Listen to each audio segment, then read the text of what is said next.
Hey guys! So I'm still getting a ton of questions after my surgery, ranging everywhere from how did it go, to how do you feel, to you had surgery and are you still alive? So I figured I would make a quick video and just kind of give a rundown of how things are going and answer some of the more commonly asked questions that I come across. So bear with me. Quick disclaimer, you're going to see the camera bouncing back and forth because I'm using an iPad, no tripod, and have to keep pausing the video and run away every few seconds because I have a wicked cold right now and have to keep blowing my nose, and none of you want to see that. Most of you already know the story, so I'll keep it short, but the backstory is June 30th, 2011, I got a headache, and it got worse, and then worse, and to the point where I was being hospitalized every week, which was fun. So, if you've met me since then, you have met me on some pretty wicked high-grade narcotics, which is the only thing that's kept me sustained. We've tried everything under the sun, no luck, until finally last year, through a combination of my pain management doctor, my neurologist, and a neurosurgeon, came up with a plan to adapt a surgery that is commonly used for spinal cord nerve injuries, adapting it and putting it into my chest and head to electrocute nerves in order to interrupt the pain signals. This is going to be very low-grade medical. I am not a medical professional, for the love of God. But what I am going to tell you is that we installed it for the supraorbital and the occipital nerves and have a battery pack for constant nerve stimulation. So to give a little bit of rundown about how it actually works and what you're seeing here, is this up here is not a pimple, believe it or not. People keep telling me it is and telling me that they want to pop that sucker. That is actually an electrical lead. Most of the time you can actually tell it's not a pimple because if I'm not wearing makeup, you can actually see the lead through the skin because I'm getting some very strange leverage issues. As you can see, I can actually squish it back in. The only reason it sticks out like that is because it's actually a fairly stiff wire that is being curved by my skull, so it's pushing out of my skin. The downside with this is they did the entire surgery while I was unconscious. And I didn't get to tell them where the leads were, whereas in the previous surgeries, I was fully awake for the entire thing. So the lead is not in the right place. I'm probably going to have it moved, but that's a story for another day and probably another video later on. So this is an electrical lead that follows a wire all the way through here. On this side, I don't know if you can actually see it, because this is the front camera on an iPad, is the scar from where they actually cut in here to feed the wire through. From there, you can actually feel the wire down the side of my head, following it all the way through. It goes into the back of my head as well, towards the base of the spine. And then this here, this looks like muscle. This is muscle. This is a wire, which grosses my mom out to no end. And then that leads down to my battery pack. So it's going to look like I'm flashing the camera, and I know YouTube is going to make this a thumbnail. But you can actually see the battery pack here. I can actually shift it back and forth. It's about this big. And that battery pack will last me about 3 to 5 years. And that's one of the common questions I get is, how do you recharge? Which is, I don't. Pacemaker batteries, a lot of them are rechargeable these days. My beast of a battery, which is much larger than the other ones, is not. There are a few downsides with this, aside from having to have surgery every 3 to 5 years. It's also technology that is not MRI compatible. So, you can't bring me anywhere near an MRI, which is why I now have a really fancy medical alert bracelet that I'm actually quite proud of. Hang on. Medical alert bracelet.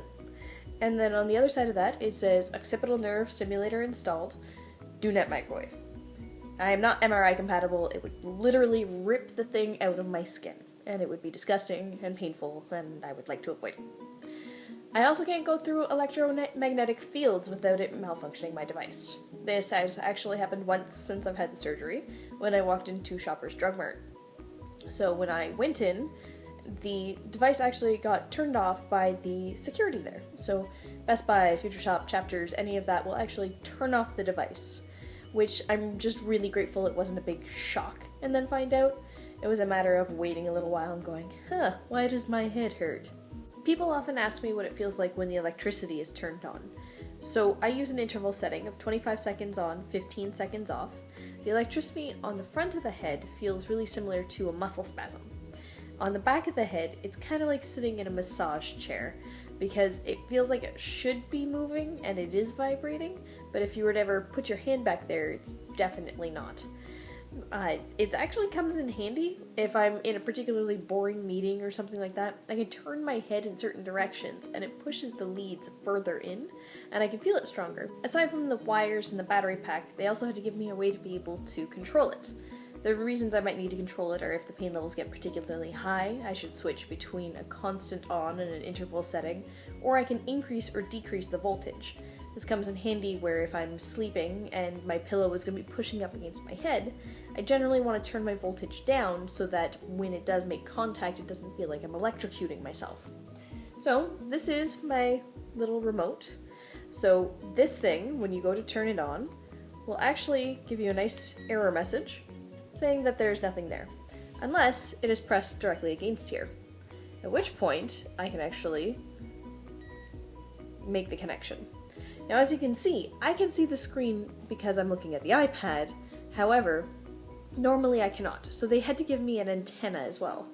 So the antenna looks like this, and if you give me a second, when you plug it all together, you actually end up with the antenna where I can keep this separate and put just this piece directly against my skin. You can actually pull your shirt through, which is kind of nifty. I've never really used it that way. Normally I have access to 2 hands. And then from there, I can still adjust my settings, which is very useful. Most common question, does it work? Answer, yes. So I'm at about 60% pain reduction right now. Food was always one of my big triggers. Gluten, sugar, soy. Eating that would always set my head through the roof. I still can't eat a lot of those, unfortunately, but I'm hoping that if we can actually get this sucker moved so that I can get some electrocution in this area, I will be back up to about 85% pain reduction, which is where I was during the trials, which would be phenomenal. It doesn't mean that I haven't been able to slowly start introducing some of those foods, which is kind of nice. I have gone out and experimented with a few different ones, learning new thresholds. It's a painful process, but also a delicious one, so I'm really not going to complain about that. Another question people ask is, am I going to keep the hairstyle? And as much as I love it, and it's been good fun, and I get a lot of compliments on it, I am unfortunately going to have to start growing it out. So after the surgery, I ended up with a good bit of scarring on the back of my head, which you can see here. I think you can see that. And I would just like to grow my hair out to try and cover some of that up, and maybe I'll try again in the future, but it'll really depend on if I ever gain the ability to grow hair on those spots again. Because very commonly with scalp injuries, where the scar tissue is, you're not going to grow hair again. It's also been a learning experience as I'm learning different things that will happen when I do everyday activities. Such as sneezing is now a bit of an ordeal because every time I sneeze, I feel like I pull a wire happening, which is definitely a first world cyborg problem.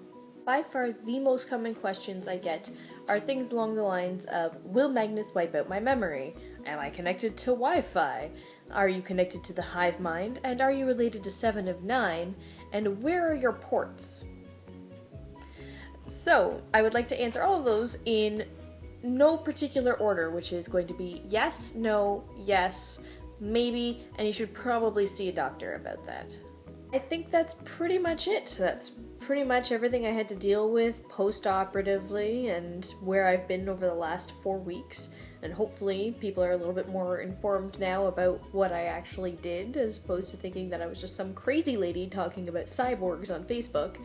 And from there, I'm sure I will have many more misadventures, which I will definitely share with all of you, such as I have to deal with the TSA in the next few weeks, and I can imagine that is going to be a delight with an active battery pack implanted. Anyhow, have a good one, guys, and thanks for watching.